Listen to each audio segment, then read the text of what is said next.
Hoy es un tema que Mega Noticias puso en la palestra nacional, lo sacó a la opinión pública, lo puso a la luz, porque nosotros, a través de investigaciones especiales y del reportero Jorge Chaparro, encontramos las famosas gasolinas del bienestar, Sociedad Anónima de Capital Variable. Unas gasolinas que se encargan de enviar exclusivamente gasolinas a Cuba. Dicen que por ayuda humanitaria, dicen que no, que bajo contratos, no, que sí se las han pagado. Pasaban y pasaban los días desde aquel octubre, cuando se hizo el cuestionamiento en la conferencia mañanera con la presidenta, y resulta que sí, ahí hay contratos, aunque sea una SADCB, tiene que haber contratos. Los contratos no han llegado, no los han mostrado, no los han hecho públicos. Y en esta semana fue el director de Pemex a tratar de explicar que sí, efectivamente sí les mandamos a Cuba gasolina, combustibles, diésel, pero no dice cantidades, no dice si es ayuda humanitaria o tiene que pagar la isla, el gobierno, sobre todo el régimen cubano. En fin, ese va a ser nuestro tema a debate, las famosísimas gasolinas del bienestar, Sociedad Anónima de Capital Variable, que se encarga de enviar gasolina a Cuba. Lo invito a que se queden con nosotros, comenzamos. A debate. Como es habitual a esta hora en Mega Noticias, vámonos a debate. Le doy la bienvenida con mucho gusto a Federico Berrueto, analista político, y Víctor Valdivia, analista político también. Federico, Víctor, pues bueno, ¿por dónde podríamos empezar, Federico? ¿Es ayuda humanitaria? ¿Es negocio de Pemex? ¿Son bienes de la nación? ¿Los regalamos? ¿Los cobramos? No dicen cuánto, no dicen cantidades. Y nos hemos acercado aquí a través de Mega Noticias con investigaciones de datos de ellos mismos o que hacen a esta organismo internacional que regula a las casas de bolsa porque cotiza en la bolsa Pemex. Y es ahí donde hemos descubierto que hay mucho buen dinero el que se va desviado a Cuba. Pero ¿en qué calidad, Federico? Me da gusto saludarte, saludo también a Víctor. Y mira, Alberto, aquí lo que primero tenemos que ver es que hay una degradación del lenguaje. O sea, las palabras se utilizan de una manera tal que se encubre la verdad. Hablar de ayuda humanitaria es una fórmula que está utilizando el gobierno para esconder una afinidad ideológica con un régimen político. Ahora, humanitario, para ello hay un régimen de asistencia humanitaria. Lo ideal es que sea de una manera bilateral, a manera de asegurar que los recursos lleguen a la población que realmente los necesita.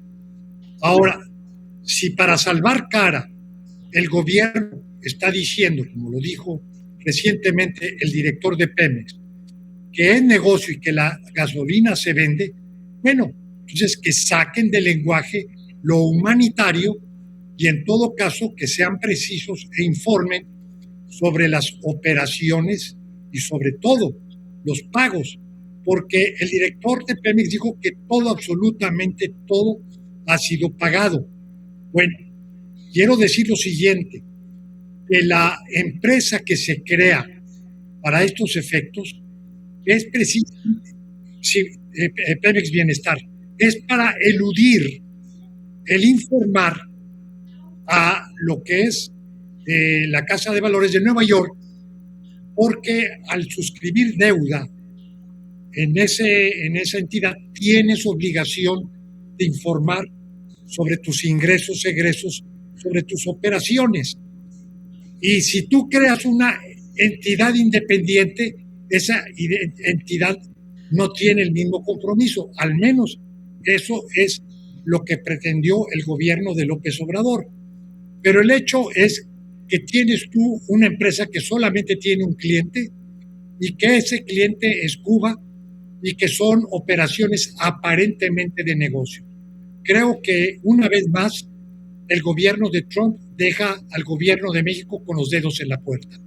Exactamente, porque aquí en la Unidad de Investigaciones Especiales de Mega Noticias y a través también de Jorge Chaparro, nuestro reportero, descubrimos estas gasolinas de bienestar, Sociedad Anónima de Capital Variable. cuyo único objetivo y propósito es enviar gasolina mexicana a Cuba, Víctor Valdivia. Y ahora dicen bueno, que el año pasado sí les vendimos 496 millones de dólares, casi 500 millones de dólares. Sí. Entonces, es venta, es ayuda, como dice Federico, que ya hablen con claridad y con las palabras precisas y exactas. Sí, pero no lo van a hacer. Vamos, coincido mucho con Federico, les mando un saludo. Hace rato que no nos tocaba estar juntos y coincido con él nuevamente. Aquí tenemos varios problemas. Mira, si checamos a Banco de México, los datos de Banco de México, en esta famosa ayuda humanitaria, siempre se ha dado. México siempre ha apoyado a Cuba, siempre. Pero, en los detalles está el diablo. En la época de Calderón se mandaba mensualmente en ayuda $1 millón en petróleo, combustibles. En la época de Peña Nieto subió a 2 millones mensuales. Estoy hablando mensual. En la época de Andrés Manuel se volvió a reducir la ayuda a 1 millón mensual. Actualmente estamos mandando una ayuda de $80 millones mensuales energéticos a Cuba. Ahora, ¿cuál es el problema? Aquí también siempre cuando dicen, es que hay un contrato con Cuba, a ver, en la época de Peña Nieto se le condenó una deuda a Cuba porque nunca habían pagado. Se le condenó una deuda de 340 millones de dólares. Cuba nunca le ha pagado a nadie. El problema que tuvo Cuba con la Unión Soviética, con Putin en su momento, fue cuando Putin quiso cobrarle todo lo que le debía a la Unión Soviética. Jamás pudo. Cuba no paga, no tiene con qué pagar. Es una economía insuficiente, incapaz de cubrir sus necesidades. No paga, ¿ya? Puede haber contrato, puede no haber contrato. Al final, están jugando con las palabras, están jugando con el lenguaje. En realidad, se le regala energéticos al régimen cubano para mantenerlo. Ahora, ¿necesita Cuba ayuda humanitaria? Sí la necesita, urgente. ¿Por qué? Porque estamos hablando de a la mitad del Caribe con apagones de 12 horas. Ya la población cubana no tiene alimentos. La capacidad de poder guardar alimentos es nula. La capacidad de poder moverse en caso de emergencia es nula. Si llegara otro huracán ahorita este año sería devastador o acabaría con lo poco que queda. Pero al mismo tiempo también no sabemos si realmente esos energéticos están llegando a la población, porque el problema que tenemos con Cuba es que le mandas petróleo, le mandas gasolina y lo va a vender, porque fue lo que hicieron durante años. Mucho petróleo que llegaba de Venezuela o de México terminaba en mercados internacionales. Se les manda a precio regalado o de gratis y Cuba lo vende a precio de mercado. Y esa ganancia es para financiar al régimen, no para apoyar a la población. ¿Cuál es el problema? Cuba ya prácticamente está contra las cuerdas. Ya estamos viendo los extractores del fin del régimen. Pero, al mismo tiempo, Trump lo que no quiere es que salga toda la población huyendo hacia Estados Unidos, que puede pasar. Será una tragedia a la mitad del Caribe, lo que podemos ver en cuestión de tiempo. El gobierno mexicano se queda callado, no usa palabras correctas, no sabe qué está haciendo, porque también la realidad es, si ese apoyo humanitario llega realmente a las personas, te lo puedo decir, tal vez solamente llegará al 30-40%. Dudo que llegue completo. Y ese es el problema real que tenemos. Y no es ese nuevo orden mundial al que nos estamos enfrentando, Federico. La presión del gobierno de Washington encabezado por Donald Trump, que quiere ya establecer una estrategia donde México estaba jugando un papel importante al enviar gasolinas a la isla y que le dijo ya no lo vas a hacer y aunque la presidenta lo niegue, ya no lo estamos haciendo. ¿Cuál es la participación? ¿Cómo podemos calificar la participación de Estados Unidos en este conflicto? Bueno, tuvimos la experiencia muy reciente de lo que fue Venezuela y cómo pudieron sustraer a Nicolás Maduro a través de un dispositivo militar. Y esta fue una lección en varios sentidos. Primero, de determinación. Trump está decidido a todo, incluso violentando la ley internacional. Y su ética de política pública, quiero decirlo, sea tanto doméstica como al exterior, es decisiones de fuerza. Lo hago porque puedo, lo hago porque tengo la fuerza para poderlo emprender. Y este es un cambio radical a la relación de Estados Unidos con el mundo y desde luego de Estados Unidos con México. Y es claro o es evidente que el objetivo, además de Venezuela, ahora es Cuba. Y se está buscando por todos los medios ahogar a Cuba para que deje de tener, pues digamos, esta subvención del exterior. Trump está decidido, determinado esto, y coincido con lo que dice Víctor. Estamos viviendo los últimos estertores del régimen cubano. No creo que la situación vaya a ser sostenible, es verdaderamente dramática, y sí creo que lo que cabe hacia adelante es una iniciativa de carácter humanitario, pero esta no puede darse como México lo pretende. Van a ser finalmente los términos de Trump los que van a decidir. Porque se filtra en los medios internacionales y de acuerdo a funcionarios de Washington que ya están en negociación directamente con Díaz-Canel, el gobierno de Washington y Díaz-Canel, para ofrecerle amnistía, que se vaya a Rusia o que se vaya no sé a dónde y que permita la transformación del régimen en la isla. Por ahí viene el asunto, Víctor, esta apretada de combustibles, porque México ya no puede mandar gasolina a Cuba si no lo autorizan los Estados Unidos. Es que aquí el problema que tenemos con Cuba es muy simple. A ver, si recordemos el final de la caída, cuando cayó el muro de Berlín, fue una gran tragedia geopolítica y fue un cambio radical. Mucha gente no lo esperábamos. Yo estaba en la preparatoria, estaba en la escuela, me tocó estudiarlo después, pero fue un cambio tremendo la caída del muro de Berlín. Y también a Federico, porque más o menos somos de la generación. Pero si vas a ver al pasado, cuando cae el muro de Berlín, no todo fue tan simple. Ceausescu, que era un gran héroe comunista, terminó en el paredón, terminó fusilado. Yugoslavia terminó en una guerra civil que duró años, serio, y completamente destrozada. O sea, no todo fue tan simple. Con Cuba, muchos líderes comunistas siempre han tenido ese miedo, esa mirada. Muchos siempre han tenido, no quiero acabar como Ceausescu. O sea, no quiero acabar fusilado, ni tampoco que esto acabe en una guerra civil. ¿Qué es lo que tienes que hacer? Una transición pacífica, tranquila, pactada. Y también lo mismo, Díaz-Canel, ¿dónde puede terminar? Vamos, ahorita, ¿qué es lo que estábamos hablando? Cuando Trump va a Caracas, simplemente en ese momento yo estaba transmitiendo para otro noticiero a las 3 de la mañana porque no lo podíamos creer, nadie lo podía creer, pero fue un golpe en la mesa radical, decir, miren lo que acabo de hacer, miren lo que hice con las defensas rusas, miren lo que hice con los satélites chinos y miren que lo hice con las avispas negras, que era la fuerza de élite que cuidaba al presidente de Venezuela. Entraron por él y se lo sacaron. Lo que no pudo hacer Putin en Ucrania, Trump lo hizo en 3 horas. Y fue un golpe radical para todo el hemisferio. Y esto es parte de una serie de efecto dominó que hemos tenido desde Argentina para acá, que hemos visto muchos regímenes de izquierda que han colapsado, que han ido cayendo. O sea, lo que en 30 años hizo todo este movimiento de izquierda latinoamericano se ha venido para abajo. Con Cuba es la último eslabón, es una pieza clave. Pero también, ¿cuál es el problema? Que tienes una isla con una economía hecha a pedazos. Se acaba el sistema, perfecto. Ahora, ¿cómo la levantas? Que también es la bronca que se viene. Y no quieren darle más juego al régimen para que trate de esperar a que el tiempo juegue a su favor, para tratar de jugar con las piezas. Cuba ya lo hizo. Cuando cae el muro de Berlín, cuando cae la Unión Soviética, Cuba vivió un periodo extraordinario. Y también estuvieron contra las cuerdas. Y todo el mundo esperábamos a ver a qué horas caen. Ya era cuestión de tiempo, pero llegó Venezuela y lo salvó. Cuba no sé si quiera tener tiempo para ver si consigue otro sugar daddy, para que lo pueda mantener y lo pueda sacar a flote. Y lo digo así porque... ¿Pero quién? ¿Pero quién, Federico Berrueto? O sea, ¿cómo vislumbras toda esta situación? A Trump le urge dar golpes mediáticos nacionales e internacionales, sobre todo antes de noviembre, que vienen las elecciones. Sí. Algunos especialistas dicen, si pierde el Congreso con los demócratas, es el fin de Donald Trump. Hasta la cárcel podría ir, dicen. ¿Cómo ves esto, Federico?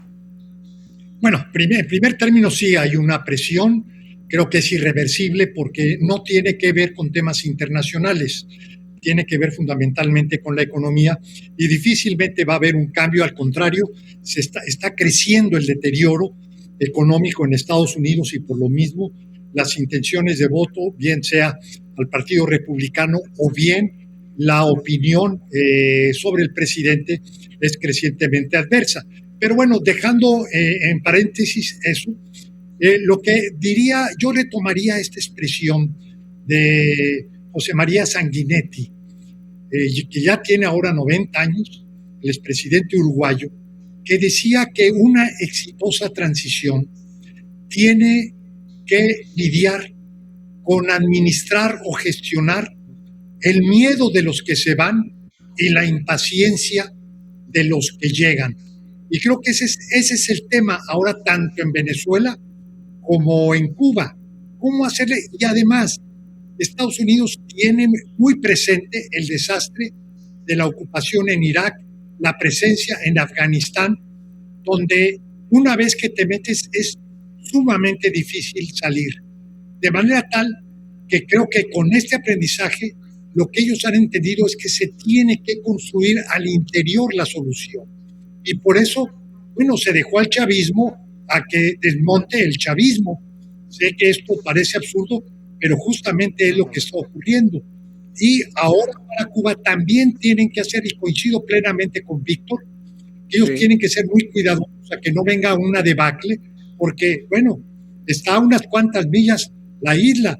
¿Cuántos cubanos no huirían del hambre, de las dificultades y migrar hacia Estados Unidos? O sea, plantea un escenario indeseable para los norteamericanos, de manera tal que sí tienen que estar midiendo cómo logran el colapso del régimen castrista sin que esto implique una tragedia mayor para la población. Será pronto, Víctor Valdivia, porque Cuba dependía del petróleo de Venezuela, ya no lo hace, dependía del petróleo mexicano, ya no lo hace. Cerramos con esta pregunta a los dos, 1 minuto cada uno.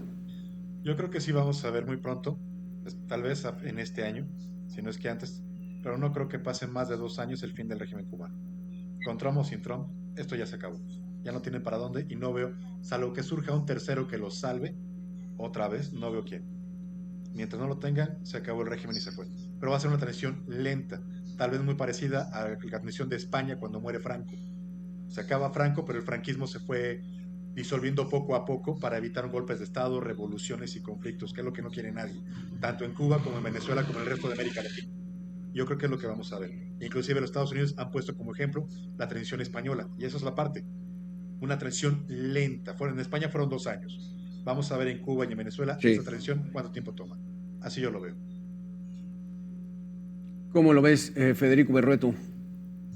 Bueno, yo lo que vería es que al nivel de la población la situación se ha vuelto insostenible. Dicen que es cuestión hasta de días, ¿no? O sea que ya la escasez es 10, 15 abrumador. Días. ¿Sí? Así es. Y creo que esto lo que puede llevar es a una descomposición mayor, es decir, a una situación caótica extrema donde la gente, bueno, con tal de subsistir o sobrevivir, asalta al vecino, ya no digo al gobierno. O sea, es verdaderamente preocupante la situación que actualmente se vive en Cuba. Creo que esto mismo nos da idea de que no podrá durar mucho tiempo más. No sé qué pueda acontecer en lo político, pero en lo social la situación es verdaderamente insostenible. Sí, porque la situación está muy, muy caótica, pero por ahí va el asunto. O sea, nos quedan 30 segundos, Víctor Valdivia, pues a esperar, pero no mucho. A esperar, pero no mucho. No mucho porque la población ya no puede más. Ya no hay comida, ya no hay vestido, ya no hay luz. Vamos, ahorita el clima está ayudando. Quiero ver en abril cómo va a estar Cuba sin electricidad. Va a ser un caos. Va a ser la muerte para muchas personas. Y esperemos no tener olas de refugiados cruzando el Caribe, a México y Estados Unidos, porque eso sería una tragedia humanitaria como no hemos visto. Va a ser algo horrible. Y los cubanos no merecen un final. Ese es el cálculo que tienen que traer muy bien los Estados Unidos con esta estrategia que ya se está viendo cada vez más clara, ¿no? Cerrarle el ingreso de combustibles, esperar, negociar con el régimen. Si Díaz-Canel dice aquí nos quedamos, entonces sí empiezan en problemas. Vaya situación, todo derivado de estos envíos de México a Cuba que revelamos aquí en Mega Noticias y que todavía no están muy claros que digamos, pero bueno, ahí empezó esta historia prácticamente desde octubre con todo este envío que ya estaba hecho, pero poco se sabía, se sigue sabiendo poco, pero ya salió a la luz pública. Federico Berrueto, analista político, muchísimas gracias por estar con nosotros. Víctor Valdivia, muchísimas gracias por estar con nosotros. Gracias a usted por haber estado con nosotros en este tema de A Debate. Soy su servidor, Alberto García Castillo. Continúe en la programación de Mega Noticias. Gracias.